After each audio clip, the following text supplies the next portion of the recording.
지난 월요일에 왕정 제도가 이스라엘에서 시작되게 된 배경에 대해서 제가 잠시 말씀을 드렸습니다. 처음에 하나님께서는 이 팔레스타인에 이스라엘 백성을 정책하게 하셨을 때는 개인의 자유와 지자체의 자유를 최대한 보장하는 이 사사 제도를 통해서 이스라엘 땅을 다스렸습니다.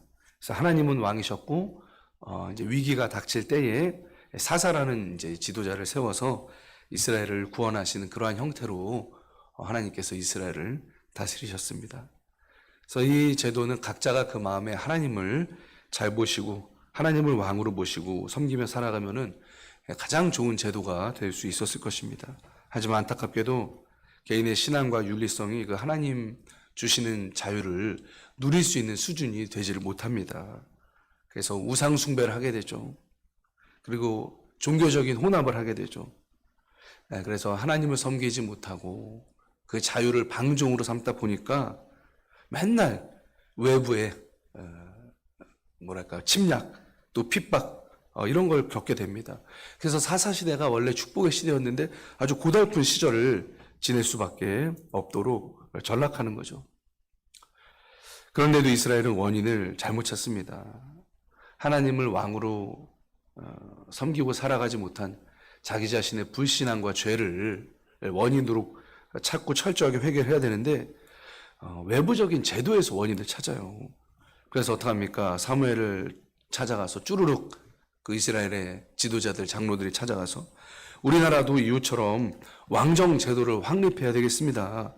강력한 군대를 조직해서 강력한 왕을 통해서 우리의 안전을 도모해야 되겠습니다. 그러니까 우리에게도 왕을 세워주시고 왕정 이제 시작할 수 있도록 왕정 체제를 만들어 주십시오. 이렇게 요구를 한 겁니다.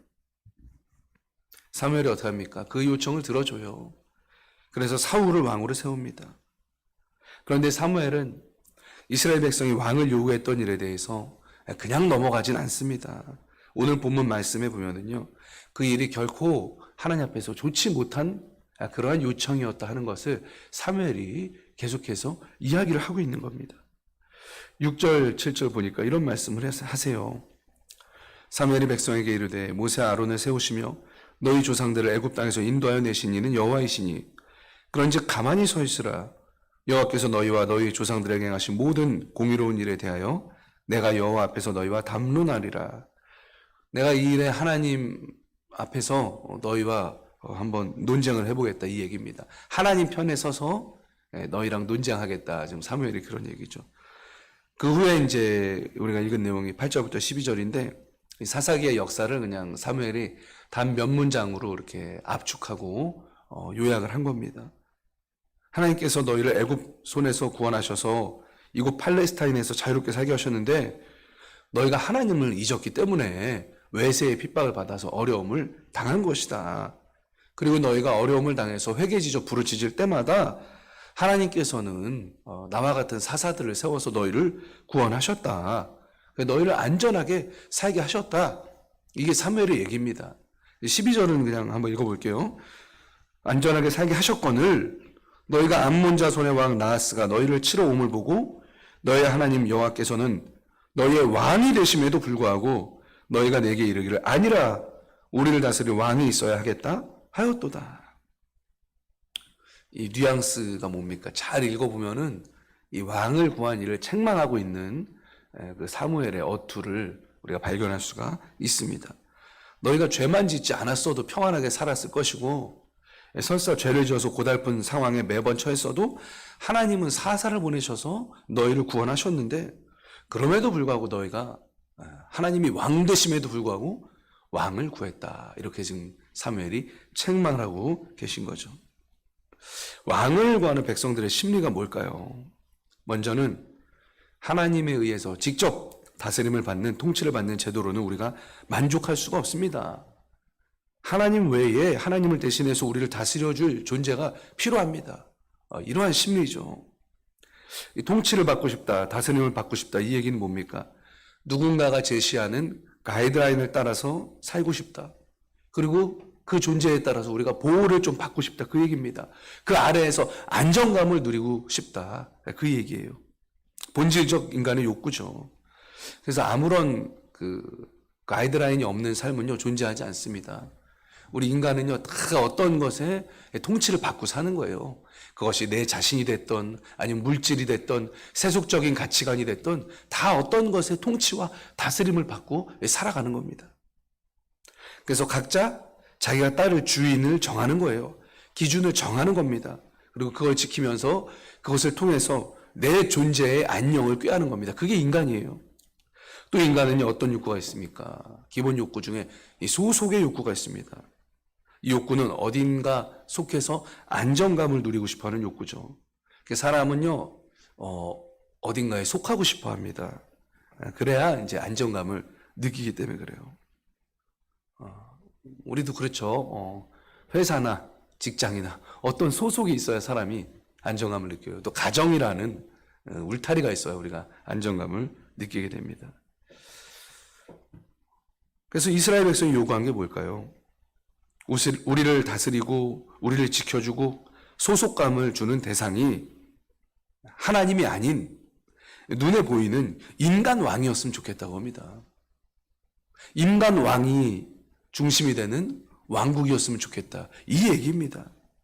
하나님, 우리가 율법이라는 기준도 있고 우리를 보호하시는 하나님이 계셨는데 그것은 너무 피상적입니다. 너무 막막합니다. 마음에 만족이 안 됩니다. 눈에 보이는 왕을 세워주세요. 눈에 보이는 왕정 체제를 세워주세요. 지금 이 얘기를 하고 있는 겁니다. 저는 이 백성들의 심리를 보면서 어쩜 이렇게 우리와 비슷할까 하는 이런 심리적인 동질성을 발견하게 되었습니다. 우리도요, 눈에 보이지 않는 그 하나님의 통치와 보호만으로는요, 우리가 충분하게 생각하지 못할 때가 너무나도 많이 있습니다. 특히 평상시가 아니고 비상 상황이 되면 우리가 정말로 의지하고 있던 것이 무엇이었냐 하는 것이 극명하게 드러납니다. 우리가 언제 안정감을 느낍니까? 눈에 보이고 우리가 손에 붙들고 있는 뭔가가 있어야 우리가 마음을 놓는다는 거죠. 하나님만을 믿고 의지한다고 하면서도 당장 내 주위에는 사람들이 있어야 되고 다수가 지지하는 의견에 합류해야 내가 안전할 것 같고 또 나를 책임질 것 같은 뭐가 있어야 됩니까? 통장 잔고가 충분해야지 안전할 것 같죠. 또 온갖 과학적인 근거와 데이터로 미래의 안정성을 예상할 수 있어야 우리가 안심합니다. 그게 우리 인간입니다. 그런데 사랑하는 성도 여러분, 물질이 우리 미래를 완전하게 보호할 수 없습니다. 물질은요, 있다가도 하루아침에 없어질 수 있는 게 물질이에요. 사람도 대중도 여론도 마찬가지입니다. 여론은요, 사람의 마음은요, 흔들리는 갈대와 같습니다. 어제의 내 편이 오늘의 적이 돼 있을 수가 있습니다. 안정성을 예상할 수 없어요. 또 온갖 과학적인 근거와 데이터도 마찬가지입니다. 어떤 과학적인 데이터가 이렇게 2020년에 코로나19 바이러스가 불어닥칠 걸 예상을 하고 있었습니까? 누가 준비할 수 있었습니까? 데이터로. 전능하신 하나님 외에는요, 우리의 미래를 알고 계시는 분 아무도 없습니다. 그렇기 때문에 전능하신 하나님 외에는 궁극적인 안전과 평강을 주실 분도 계시지 않음을 여러분 믿으시기를 바랍니다. 그래서 우리가 우리 안전의 욕구를 누구를 통해서 도모해야 됩니까? 살아계신 하나님을 통해서 안전의 욕구를 도모해야 되는 거예요. 코로나19 바이러스가 리트머스 시험지 같다고 제가 월요일에 말씀을 드렸습니다. 하나님 그렇게 말씀하시는 것 같아요. 이 위협 앞에서 너희는 누구를 통하여 안전을 도모하려 하느냐? 어디에서 너희의 마음에 평강을 얻고자 하느냐? 한국교회야, 너희는 어디서 평안과 안전을 충족하려고 하느냐? 너희 마음에 위안을 찾고자 하느냐? 하나님께서 이렇게 묻고 계신 것 같아요. 이 질문에 대해서 우리가 뭐라고 대답해야 되겠습니까? 하나님, 내 마음에 평강과 위안과 안정을 주시는 분은 오직 하나님 한 분뿐이십니다. 하나님만이 궁극적인 안전의 보루가 되십니다. 이렇게 고백하시는 저와 여러분 되시기를 주님의 이름으로 축원합니다. 어떤 분이 저한테 이런 말씀을 하셨어요. 하나님께서 이 코로나 바이러스의 시절을 통해서 마치 알곡과 쭉정이를 가려내시는 퀴즈를 지금 전 세계 교회에 하고 계신 것 같습니다.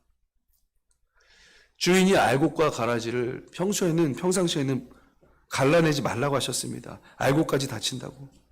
그래서 평소에는 알곡과 가라지가 섞여 있게 그냥 두는 거예요. 그런데 창고와 곳간에 이제 거두어 드릴 때가 되면 어떻습니까? 키질을 하는 겁니다. 쭉저기는 날아가고 알곡만 남도록 강하고 터프한 키질을 통해서 때리는 거예요. 그래서 쭉정이는 키질에 날아가는 거고요. 남아있는 알곡만 천국 곳간에 거두어 들이시는 겁니다. 제가 정말 두려운 건요, 하나님께서 이 한국교회를 키질하신 후에 너희가 쭉정이었구나, 알곡처럼 보였는데 결국 쭉정이었구나, 이렇게 하나님이 말씀하실까봐 그게 제일 제가 두렵습니다. 하나님이 한국교회를 보고 너희가 쭉정이었구나 이렇게 말씀하실까봐 그게 제가 제일 두렵다는 거예요. 좀 어려운 시기죠. 다들 어렵습니다. 기업은 기업대로 어렵고요. 직장인은 직장인대로 어렵습니다. 언제 이 구조조정 들어갈까 어렵게 되면 두렵죠. 자영업자들도 정말 어렵습니다. 항공사도 너무 어려운 것 같아요. 항공사에 속한 숱한 직원들, 수많은 스튜어디스들, 의료인들도 요즘에 너무 어려운 것 같아요. 교회도 어렵죠. 교회는 영적인 공격도 어려운데, 경제적인 위축으로도 어려운데, 대다수의 어떤 언론과 국민들에게 비난을 받아서 욕을 먹고 있어서 그것도 어렵습니다. 그래서 이렇게 힘들 때, 어려울 때는요, 믿음으로 견뎌야 됩니다. 그래서 견디는 것도 능력이에요. 견디는 것도 믿음입니다. 그래서 버텨야 할 때는요, 우리가 잘 버텨야 됩니다.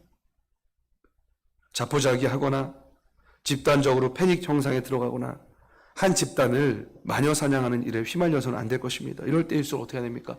머리는 더욱 냉철하게, 가슴으로는 더욱 뜨겁게 하나님만을 바라보면서 우리가 견디고 버텨야 된다는 거예요.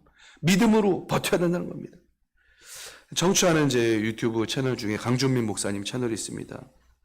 목사님이 고난을 견디는 마음이라는 유튜브 칼럼을 며칠 전에 이렇게 발표하셨더라고요. 제가 청취했습니다.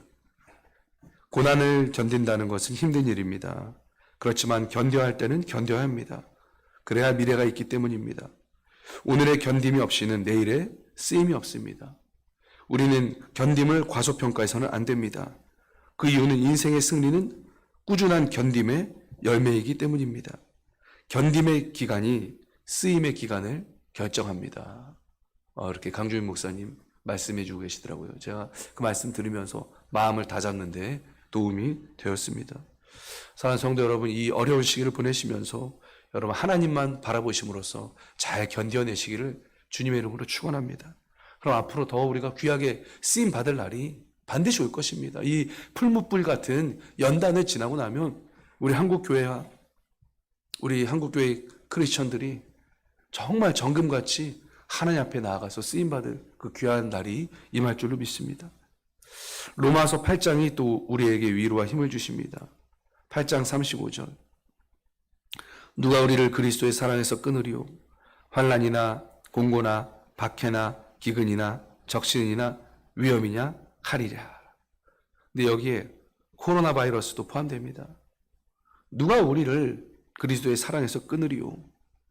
환난이나 공고나 박해나 기근이나 적신이나 코로나 바이러스나 위험이나 칼이랴. 코로나 바이러스도 우리를 어쩌지 못한다는 거예요. 세상의 적대적인 시선도 우리를 어쩌지 못한다는 겁니다. 심지어 죽음도 우리를 어쩌지 못한다는 겁니다. 37절. 그러나 이 모든 일에 우리를 사랑하시는 이로 말미암아 우리가 넉넉히 이기느니라. 사랑하는 성도 여러분, 주눅들지 마시기를 바랍니다. 우리가 어떤 어려움을 당하던, 우리가 세상에서 어떠한 평가를 받던, 우리의 의로움은요, 하나님 보좌 오른편에 지금 앉아 계십니다. 그 의로움은요, 세상에 어떤 것도 무효할 수 없습니다.